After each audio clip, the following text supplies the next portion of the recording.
Well, hypocrisy has always existed, wherewith great comic writers have been without it, from Molière downwards.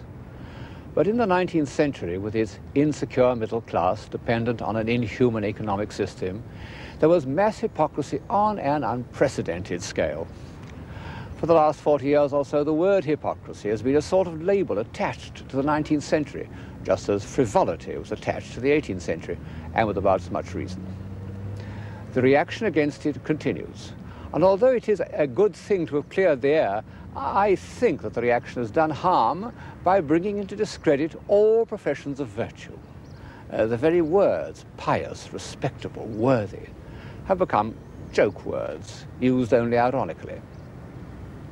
Much as one hates the inhuman way in which the doctrines of Malthus were accepted, the terrible truth is that the rise of population did nearly ruin us. It struck a blow at civilization more ominous than anything since the barbarian invasions. First, it produced the horrors of urban poverty, and then the dismal countermeasures of bureaucracy and regimentation. It must have seemed, may still seem, insoluble. And yet this doesn't excuse the callousness with which prosperous people ignored the conditions of life among the poor, on which, to a large extent, their prosperity depended. And this in spite of the most detailed and eloquent descriptions that were available to them.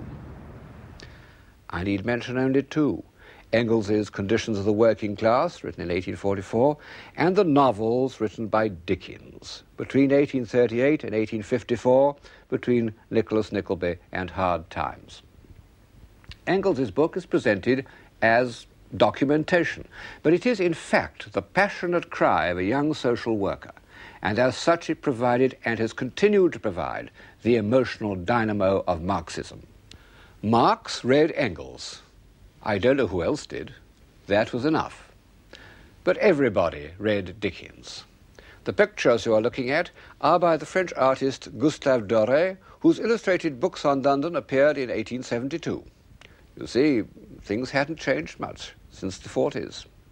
Perhaps it took an outsider to see London as it really was, and it needed someone of Doré's marvelous graphic skill to make this great slice of human misery credible.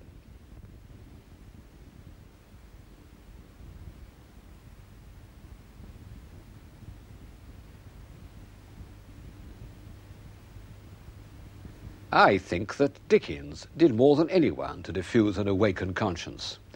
But one mustn't forget the practical reformers who preceded him. At the beginning of the period, the Quaker Elizabeth Fry, who in an earlier age would certainly have been canonized because her spiritual influence on the prisoners of Newgate was really a miracle. And in the middle of the century, Lord Shaftesbury, whose long struggle to prevent the exploitation of children in factories puts him next to Wilberforce in the history of humanitarianism. It's an almost incredible fact that in the middle of the 19th century there was no children's hospital in London, and children weren't taken into ordinary hospitals for fear that they might be infectious. Shaftesbury was one of the founders of the Hospital for Sick Children. Dickens helped to raise the money for it. And there is its first ward in Great Ormond Street. Here is its successor today.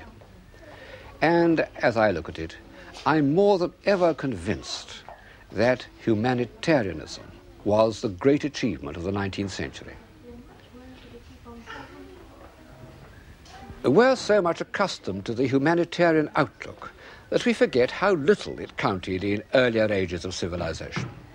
Ask any decent person in England or America today what he thinks matters most in human conduct. 5 to 1, his answer will be kindness.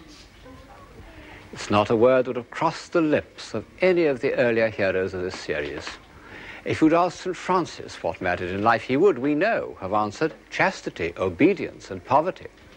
If you'd asked Dante or Michelangelo, they might have answered disdain of baseness and injustice, but kindness, never.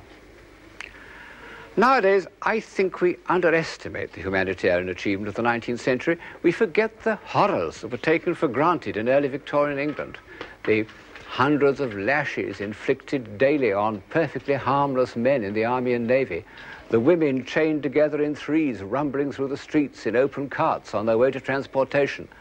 These and other even more unspeakable cruelties were carried out by agents of the establishment, usually in defense of property.